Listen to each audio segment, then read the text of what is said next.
विधान परिषदेचे आमदार सचिन भाऊ आहिर आपल्यासोबत आहे। आपण त्यांची थेट बातचीत करणार आहोत। आज वडाळा आगाराच्या बाहेर निदर्शनं करण्यात आली। तुम्ही सुद्धा या ठिकाणी होतात। काय मागण्या आहेत आणि या मागण्या पूर्ण नाही झाल्या तर काय कराल? कारण 31,000 आता महानगरपालिकेकडून बोनस जाहीर झालाय।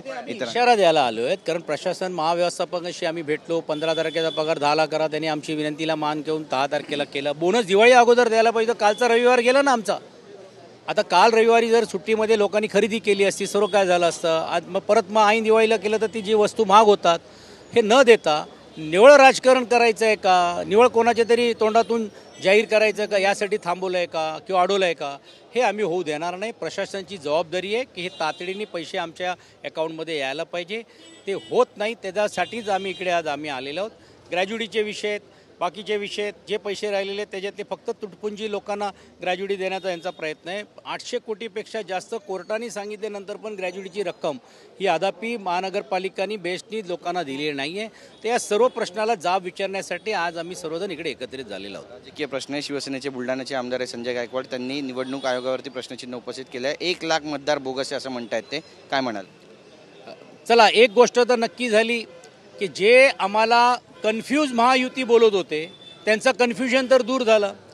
आता त्या नेत्यांनीच आपल्या आमदारांना विचारावं लागणार आहेत की ते जे बोलत आहेत, जे आम्ही बोलवतो तेच ते बोलत आहेत आणि हे जे मनातले ते बोललेत।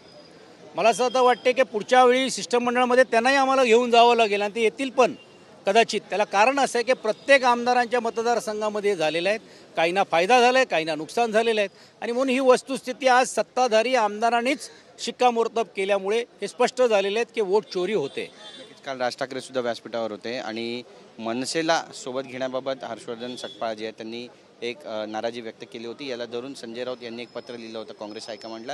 आता काँग्रेस हायकमांडच संजय राऊत यांच्या या पत्रावरती नाराज असल्याची समस्या आहे। काय बघा, सूत्राची माहिती ही वेगळी असते, पण आज मी स्वतः राऊत साहेबांशी बोललो, तसं माझ्याकडे ती तशी माहिती नाही।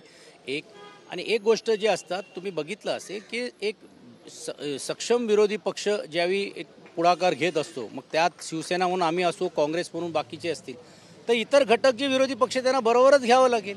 आणि काल ज्यावेळी तुम्ही बघितलं असेल की राहुल गांधीजींनी जे वोट चोरीचा नारा दिला होता त्याला जे देशभरामध्ये जो प्रतिसाद मिळतोय आणि त्यात काही उणीव आहेत, महाविकास आघाडी म्हणून ज्यावेळी आम्ही घेतला आणि त्यावेळी राज ठाकरे साहेब कोणाच्या बाजूला बसले होते? काँग्रेसच्या पक्षाच्या नेत्यांबरोबर बसले। ते काय काँग्रेसचे व्यक्ती नाही आहे, प्रतिनिधित्व करणार आहेत, माजी मंत्री राहिलेले ज्येष्ठ नेते आहेत। ह्याचा अर्थच असा आहे की विरोधी पक्ष या नात्याने आपल्याला सर्वांना व्यवस्थित घेऊन जावं लागेल। हा तो भाग वेगळा की त्यांना युती त्यांना करायची की नाही करायची आहे तो त्यांचा वैयक्तिक विषय। ज्या आमचा वैयक्तिक जो विषय होता त्यामध्ये हे स्पष्टता आम्ही आणलेलीच आहेत की आम्ही एकत्रित येणारच आहोत। पण राज ठाकरे यांनी महाविकास आघाडीचा भाग व्हावा असं वाटतं का तुम्हाला, किंवा ते होतील का? विरोधी पक्ष या नात्याने ते महाविकास आघाडीच्या जर या मागणीला जर आज ते आलेले आहेत तर त्यांना उद्या जर पटलं काही गोष्टी जे आम्ही मांडतोय विरोधी पक्ष म्हणते तर ते येऊ शकतील, पण त्याच्यासाठी त्यांना महाविकास आघाडीमध्ये द्यायला पाहिजे, निवडणुका लढवलं पाहिजे, हा अर्थ होत नाही आणि तशी काय अपेक्षा नाही। आमची जी अपेक्षा होती की मुंबई महानगरपालिकेमध्ये आणि ज्या महानगरपालिकेमध्ये जिकडे इकडे शक्य असेल तिकडे मनसे बरोबर आपण युती केली पाहिजे। तो सुतोवाच आम्ही केला, त्यांनी प्रतिसाद दिलं, त्यांनी सुतोवाच केला, आम्ही प्रतिसाद दिलं आणि म्हणून ते करतायत।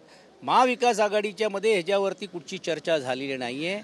महाविकास आघाडीमध्ये कुठे युती होईल ना होईल, आपण काँग्रेस पक्षाचं पण तुम्ही ऐकलं असेल की स्थानिक नेतृत्वावरती त्यांनी सोडण्याचं काम केलेलं आहे। आता आज समजा मुंबईमध्ये काँग्रेसची वेगळी भूमिका आहे, मी ज्या पुणे जिल्ह्याचा प्रतिनिधित्व करतोय जिल्हा संपर्क प्रमुख नात्याने, तिकडे काँग्रेस पक्षाचे कार्यकर्त्यांची आणि नगरसेवकांची, मी नेत्यांची म्हणत नाही, अशी मानसिकता की नाही मनसे आणि सर्वांना आघाडीनं घेऊन काम केलं पाहिजे। काँग्रेस पक्षाच्या तिकडच्या कार्यकर्त्यांची मागणी आहे, खाजगीत ज्यावेळी बोलतात, पण याचा अर्थ ते होईल असं नाही। हे सांगण्याचा हेतू असा आहे की काही ठराविक विषयासाठी ते जर आज येत असेल तर मला असं वाटते हे आमच्यासाठी बहुमान आहे की विरोधी पक्षाची ताकद वाढते। मातोश्रीच्या समोर आज बॅनर लागलेले आहेत आणि शिंदेंच्या शिवसेनेकडून मुंबईचा महापौर हा शिवसेनेचाच असे बॅनर आहेत। तर ठाण्यामध्ये एकला चलोराचा नारा भाजप पण देत आहे आणि शिवसेनेचे नेते नरेश मस्के देत आहेत, कसं पाहता? एक तर गोष्ट नक्की झाली की भारतीय जनता पार्टीचा महापौर होत नाही, हे तर स्पष्ट झालं।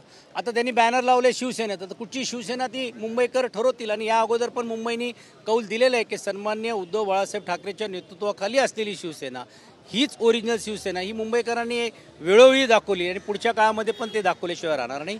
माझी माहिती आहे की ठाण्यामध्ये भ्रष्टाचाराचे आरोप ज्या व्यक्तीवरती झालेत, महापौरांवर झालेत, प्रशासनावर झाले, त्यांच्याबरोबर आपण महानगरपालिकेला सामोरे जाऊ नये अशी भारतीय जनता पार्टीची भूमिका असल्यामुळे एकला चालूची भूमिका ते घेत आहेत. धन्यवाद आमच्याशी बातचीत केल्याबद्दल. कॅमेरा पर्सन चरण मार्गमसह गिरीश गायकवाड, TV9 मराठी, मुंबई.